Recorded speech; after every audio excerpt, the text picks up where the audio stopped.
So can one of you tell me what transformers are used for?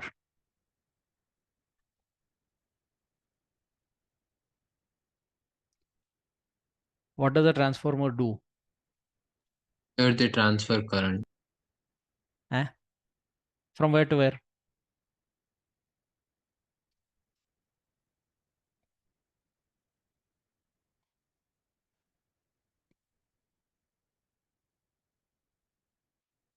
Okay, I got one more answer as collecting and allowing current.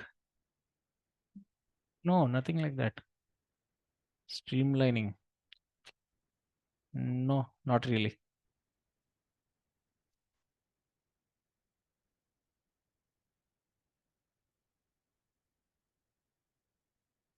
Okay. Uh, Tell me, how much is the usual voltage that we get in a household power circuit in India?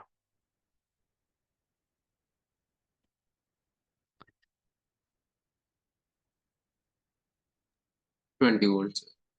220 volts. Okay. Is it alternating or constant voltage? Alternating, sir. Alternating.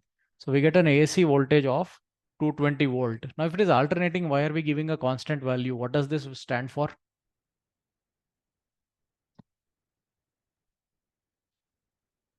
We know that the voltage we get or the EMF we get in the household power circuit is an alternating voltage or an alternating EMF. Then why are we assigning a constant value 220 volt to it? What does this 220 mean?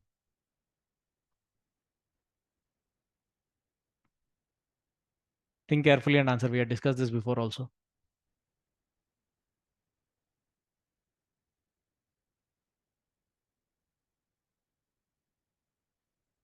This 220 is the RMS voltage.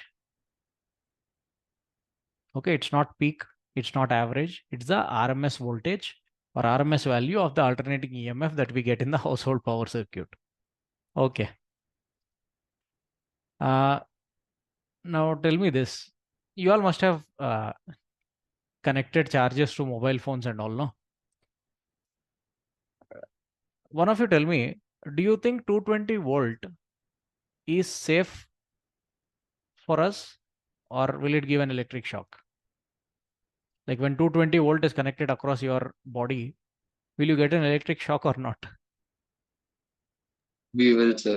Definitely you will. Okay, that's why they tell you not to put your fingers in the power socket. Okay, it is dangerous. Now, suppose you connect a charger, mobile charger. Now, two pins of the charger will go into the socket. One will be at high voltage, the other will be at low voltage. The potential difference is 220 volt between the two pins of the charger. The potential difference is 220 volt. Just a moment, let me get one image.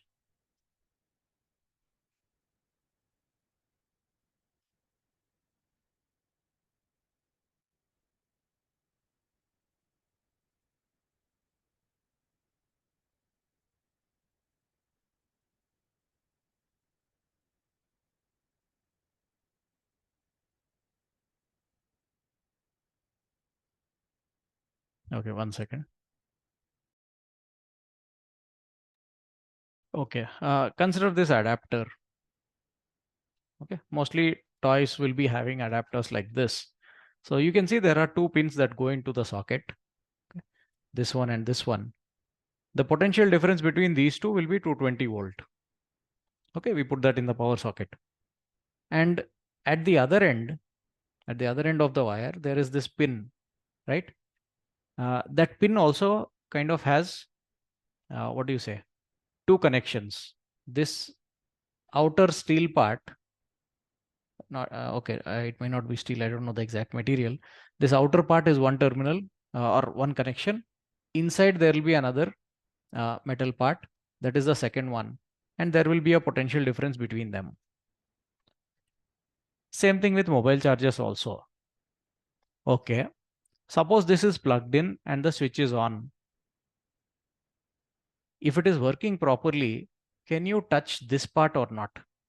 When the switch is on, have you ever held the other end of the charger directly? Other end of the charger wire. like type C connector or lightning connector, whatever it is. Have you ever tried holding it directly? Yes, sir. Does it give you a shock? No. No. Okay. So the original potential difference between the two pins in the socket is 220 volt. But when you hold the other end of the charging cable, it doesn't give you a shock. But if you plug it into the phone, it is able to charge the phone. Okay. So basically, what is the adapter doing?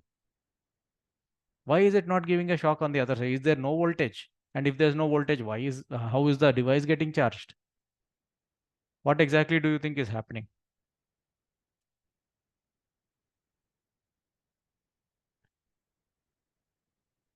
Isha, can you explain what is happening? What happens?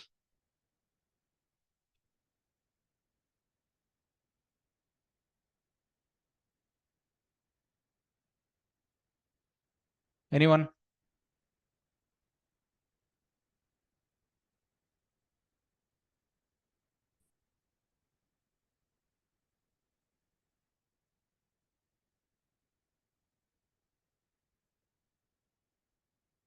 Okay. See, if it is switched on, definitely the input voltage is 220 volt. Okay. The output voltage will not be 220 volt. It will be much lesser. Usually for mobile charging, we only require 5 volts. Okay. You see the adapter of any mobile charger. Okay. The charger, you see the specifications written on it. It will be mentioned 5 volt usually. 5 volt, 1.5 ampere or something, maybe 0.5 ampere. Something like that will be mentioned. Okay. So basically what the adapter does is it converts 220 volts to 5 volts. It reduces the voltage. Why? Because that much is enough for that device.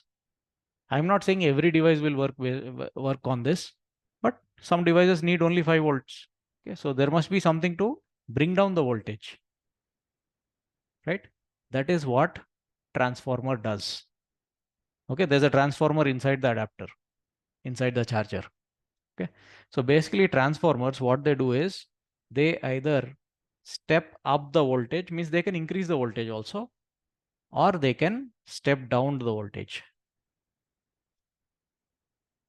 Okay, and they work only with alternating voltage. You'll understand why. Okay, but basically this is what transformers are used for: stepping up or stepping down the voltage, means increasing or decreasing the voltage. Fine. Now the basic circuit of a transformer will be like this. This is from your textbook itself. Okay, there are two coils wound around a material which allows magnetic field to be set up in it. Okay, usually it's a soft iron core. Fine, soft iron ferromagnetic, it helps in setting up a strong magnetic field. So there are two ways in which you can wind the coils. You can wind the coils one over another, but you should ensure that the wire of one coil does not touch the wire of the other coil. Insulation should be there. Okay, or you can wind them separately also. One branch, one coil, another branch, another coil, as you can see. Now the basic idea is that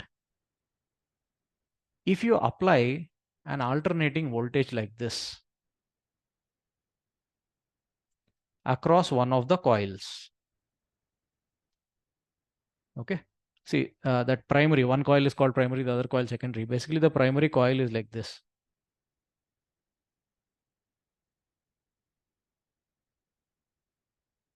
Fine. You apply an alternating voltage here, what will happen? Automatically a current will get set up. And if a current passes through a coil, what gets generated? One of you quickly tell. If a current passes through a coil, what gets produced? Sir, Heat is one possible answer. I got one answer as heat. Okay. What else? What does a current produce? Current produces a magnetic field. Okay. Magnetic field, correct. So in this coil, there will be a magnetic field generated like this. And we applied an alternating voltage. So the current will be an alternating current, means variable current. And if current is variable, the magnetic field will also be variable with time. Okay.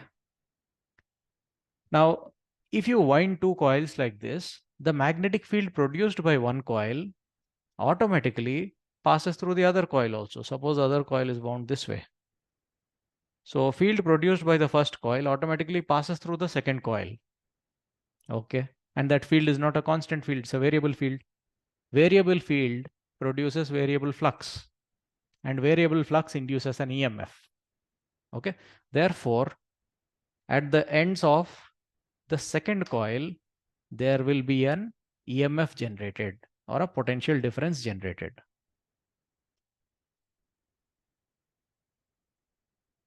Okay, that is called the output voltage. What we applied on this side is called the input voltage. What we can take on the other side is called the output voltage. And basically it happens through mutual induction. You can say the working principle of a transformer is mutual induction. Okay. Current in one coil produces flux in the other coil. And if this current is a variable current, like an alternating current, the flux in the other coil will become alternating, and that will generate an EMF in the other coil. Suppose this input voltage was not alternating voltage, but a constant voltage. If the input voltage is constant, the current will be constant, then the field will be constant, flux will be constant, you won't get EMF in the output. So transformers cannot step up or step down DC voltages. They only work with AC voltages. Okay. So mutual induction, Faraday's law is also applicable, you can say. Fine. Let's say the current in the first coil, okay, current in primary, let it be I1. Okay, it will create a magnetic field. Let the magnetic field be B1. Now the field passes through every turn of the loop, every turn of the coil. Okay. Let's say the area of cross section of each turn here, this area of cross section that is there, let's take it as A. So the area of cross section of the primary coil and also the secondary coil is the same. Let's call it as A. Then the flux, magnetic flux through each turn of primary will be B1A. Therefore, total magnetic flux through the primary or in the primary will be number of turns in the primary coil multiplied with B1 multiplied with A. Okay, that's the flux in the primary coil. Similarly, flux through each turn of secondary coil, if you see, now their areas are same. They are wound around the same, what do you call, core. Okay, so the area of each turn is the same for primary and secondary. Then the flux through each turn of secondary will be the same magnetic field multiplied with the same area. So flux through each turn will be the same. Whatever field the first coil is creating, the same field will pass through the second coil. Therefore, total flux in secondary will be N2, that is the number of turns of the secondary coil, B1A. Okay, so flux in the primary coil is N1 B1A. Flux in the secondary coil is N2 B1A. It's the same magnetic field. You can just call it B also if you want instead of B1. Now the EMF in the first coil, according to Faraday's law, it is minus d phi by dt. So you just need to do minus derivative of N1 B1A. So N1 number of turns of the primary coil is constant, area is constant, dB by dt you can write. And the EMF in the secondary coil minus d phi by dt again, it becomes minus N2A, same dB by dt. Okay, we assume whatever field is passing through the loops of the first coil, same field is passing through the loops of the second coil as well. That's all. Therefore, the ratio E2 by E1, what do you get it as? You simply get it as N2 by N1. That is number of turns in the secondary or the output divided by number of turns in the input. That's all. If N2 is greater than N1, means number of turns in the secondary coil is more than number of turns in the primary coil, then automatically E2 will be greater than E1. Output voltage will be more than input voltage. In that case, we call it as step up transformer. Okay. And if N2 is less than N1, automatically E2 becomes less than E1. Output voltage will be less than input voltage. We call such a transformer as a step down transformer. Okay. But see, all this derivation is based on ideal case. We assume that how much ever magnetic field passes through the first coil, same magnetic field gets set up in the second coil also. Now, in a real situation, that's not necessary. Maybe only half the field will get set up. Okay. Some field lines will go away. No, the field lines will not strictly stay inside the core itself. Some magnetic field will get produced outside also. Okay. So some field lines will leave the core. So they may not completely pass through the second coil. In that case, the derivation will change a little bit. But for now, you just need to know this. Suppose they tell you that field in the second coil is half of the field in the first coil. Then you can make that adjustment here in this derivation. Field in the second coil is only half, then you divide by 2, you will get a by 2 everywhere. Still, you can find out the relation between input voltage and output voltage by making that adjustment in the derivation. Okay, so questions also will be simple questions only. They'll give you output voltage, input voltage ratio. They'll ask you ratio of number of turns, such things. And see, there is a voltage that is input. There's a current also that is input. If voltage and current are both given, it means power is given. Fine. So input power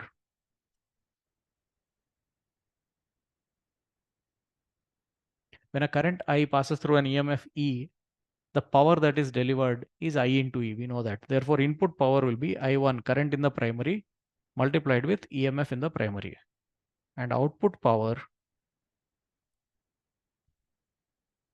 is current in the secondary multiplied with EMF in the secondary, I2 E2. In an ideal transformer, no, in which there is no loss of heat or anything. Okay. In an ideal transformer,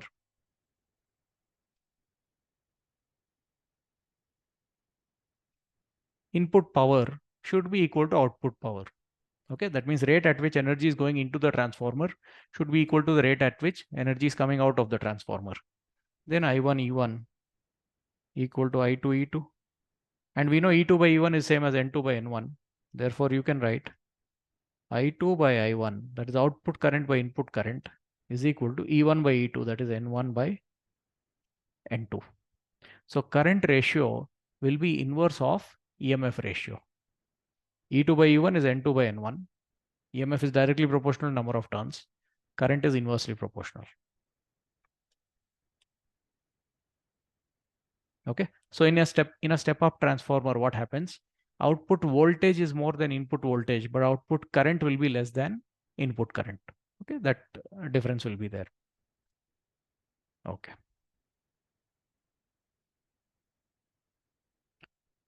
Fine. So any doubts in alternating current, the entire chapter?